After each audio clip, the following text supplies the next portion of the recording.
This is Wrecked, the bonus episode where I either recommend a book or I wreck it. I'm Karina Pereira, and on today's episode, I bring you The Graveyard Book by Neil Gaiman.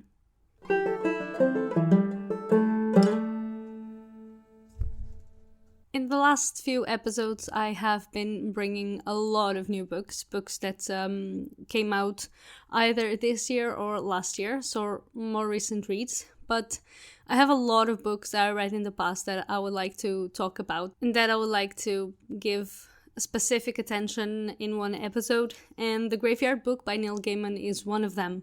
I read the book maybe 4 or 5 years ago, I'm not certain anymore, but definitely not in the last couple of years, and it made me become Neil Gaiman's fan. Even though, to be honest, I don't like everything that Neil Gaiman writes. I've read also Good Omens by him with Terry Pratchett, and I really enjoyed it. There's also the BBC series, which I actually listened to before reading the book, and I think they made me appreciate the book more as well.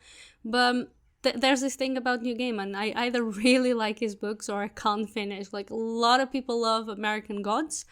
I cannot finish American Gods. I also haven't seen the series. When I picked up the Graveyard Book, I think it was the first book by him that I read, and I immediately fell in love with it. And, well, let's get this out of the way immediately. This book is a recommendation. So I've read the book, and here's the thing. I always say that I don't have a favorite genre because I usually like books. For example, I've read Kindred by Octavia E. Butler. I love that book, but I don't really like science fiction that much when it involves a lot of science or maths or technology. It just doesn't appeal to me. But even though I don't have a favorite genre and I read a little bit of everything, I think the genre, the type of writing, the type of stories that I like the most is what we may call urban fantasy, which is when it's the real world, the regular world that we live in, but with kind of elements that don't belong to it. The Graveyard Book has an element that, even though I'm terrified of, is maybe my favorite for this kind of stories, and that's ghosts. I am really afraid of ghosts. Like, in real life, I am afraid ghosts exist and they will haunt us. That's why I'm sometimes afraid of the dark.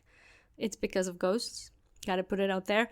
But if the story has ghosts that don't want to harm us and are kinda acting like humans, so they are faced as if they were just completely normal in our world, I'm really down for it. And that, for example, that's one of the reasons why I am so excited about Cemetery Boys, coincidentally, because there is also ghosts in there, but ghosts in pretty much the real world, or almost the real world. The Graveyard Book starts with a family being murdered. Everybody dies in the family, the two parents and the daughter, except for the toddler, because the toddler runs away, and he doesn't run away from the murderer.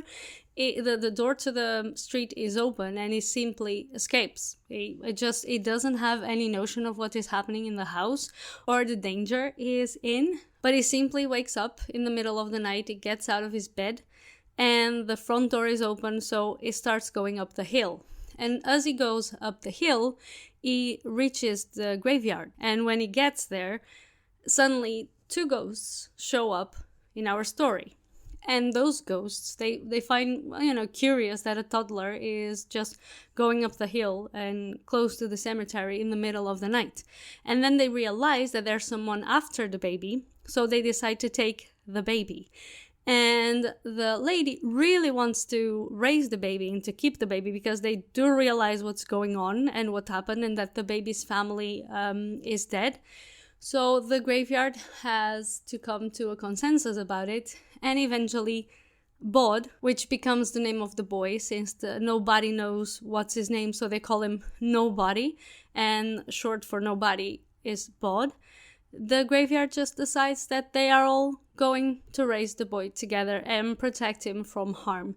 And the rest of the story is basically what happens to Bod as he grows up, as he becomes even an adolescent. And the guy who tried to kill him and who killed his family is trying to kind of fight a prophecy. He is part of a group of people, a very influential group of people, and he is trying to stop a prophecy, and the prophecy will only not go through if he manages to kill Bod. These are not spoilers, these are in the blurb actually, so I'm not really saying anything too spoilery about the book.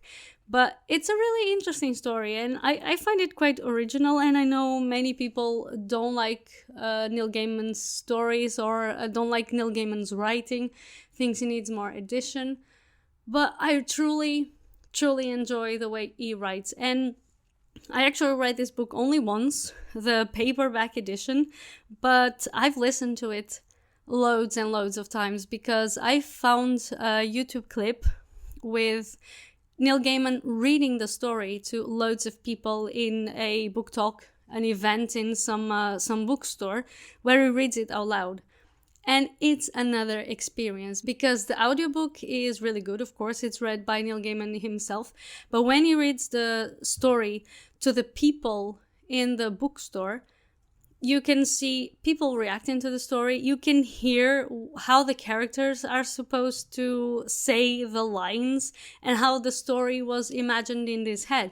And the fact that there are people responding to it, there are people laughing at certain situations, there's always some kind of background noise. I think it makes it very easy. Like if people are trying to get into audiobooks and they're having trouble focusing, I think that's a great way to start, because the background noises that you hear kind of make you more attentive to the story. It's easier to focus because it's not only someone reading to you, even if it's not in a monotonous way that can be hard to focus on. It's also other people. So at some point I think, or I felt anyway, as if I was in the middle of the crowd listening to Neil Gaiman read the story. So if you're trying to get into audiobooks, definitely try this one. What I did is, I know this is illegal, but I actually downloaded the tracks from YouTube so I could listen to it at work.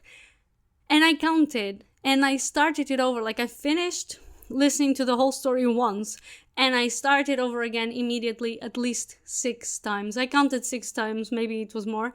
So I know the story quite well. And I think that listening to the story like that helped me a lot memorize the story and understanding little details that I had forgotten or not really seen or heard the first time that I read the story.